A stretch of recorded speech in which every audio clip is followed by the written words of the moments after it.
This video is aimed at the financial advisors or the IFA or the MFD as they are called, and I want to call this the year beginning activity, and not something which you do only at the end of the year. You do it very regularly also, but at the beginning of the year you definitely do it.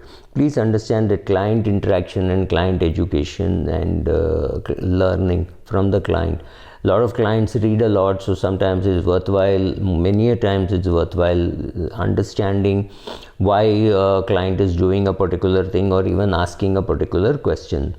But when the markets are good, we think the client will do all the learning himself, but he may not be actually doing a lot of learning, he may be actually doing a lot of damage. So what are the mistakes that IFAs should avoid? First, let us look at what you should not be telling your client. Sir, 2020 was a bad year, so you did not get a great return. You got only 20% return in the markets. I do think 2021 will be better and you will get a greater return. You don't have any clue how 2021 is going to be, so stop talking about it. Also remember, on a calendar year basis, 2020 may not have done too well, but on a financials year basis it may do very well. So we don't even know how the total returns change if you change those 2-3 months. If you remove the first 3-4 months of the calendar year and add the next 3-4 months of 2021, we do not know how the answer is going to change. So don't guess based on what has happened in 2020. We expected 2020 to be much worse, but actually it has turned out to be much better thanks to the consolidation in the last few months. Telling the client, sir, you have reached an absolute amount for what you required for 2022, so let it remain there, the market is doing well. Ridiculously wrong, because if you have money for 2 years or if you have money for 18 months, that money should go into a liquid fund or an ultra short bond fund, right? So let that money be moved from equity, pay the tax, whatever is applicable, and it should be in a ultra short and a liquid fund. Telling the client, let us increase the target amount. I think you will have a higher corpus in 2027, because look at the way equities have done this year.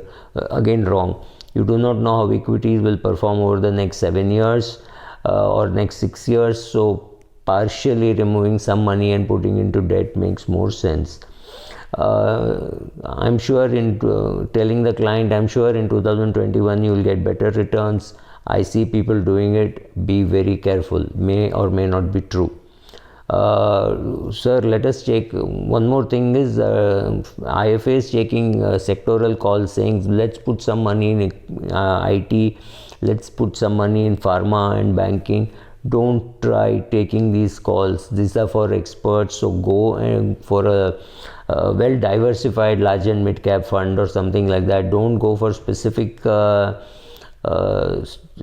funds like infrastructure or pharma or IT or banking, anything like that. Simply saying that it will do well over the next 3 years, may or may not do well over 3 years. It may do well over 10 years, but for 3-year horizon, no. Definitely no. What should you be explaining to clients? You should be saying that 2017 was an aberration.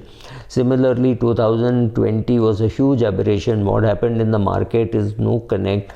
Also, if you explain to them that the PE of the market is bound to be high because earnings have completely collapsed, maybe the markets will come back in 2021, but remember, even if it does come back, it will go only to 2018-19 or 2019-20 levels, simply because the market was not doing well pre-COVID also. So nothing great or sensational is going to happen.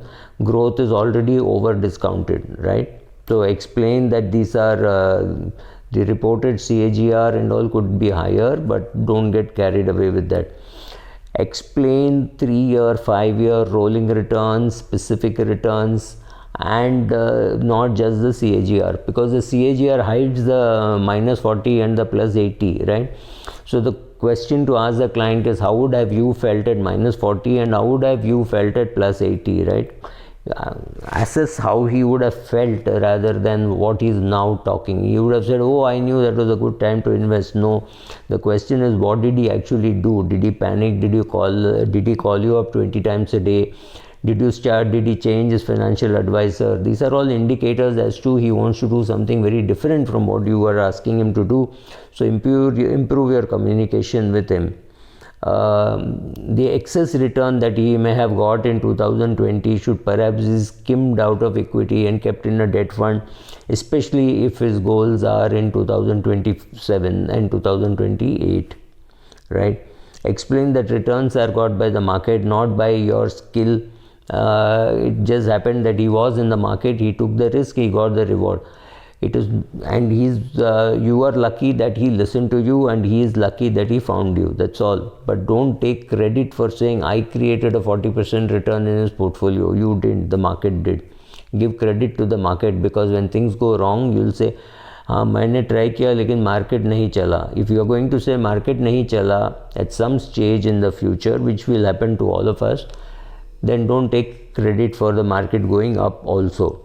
Admit that you yourself do not know what is going to happen in 2021, and you show them this video and say, Subra says he's been in the market for 40 years and he has absolutely no clue what will happen tomorrow morning in the market. Forget what will happen in 2021. I have no clue. Honest to God, I have no clue. Make the client, especially if the client has got real estate, make him write the will. Make sure his wife writes the will. Please understand, even in case of joint property, it doesn't get transferred automatically.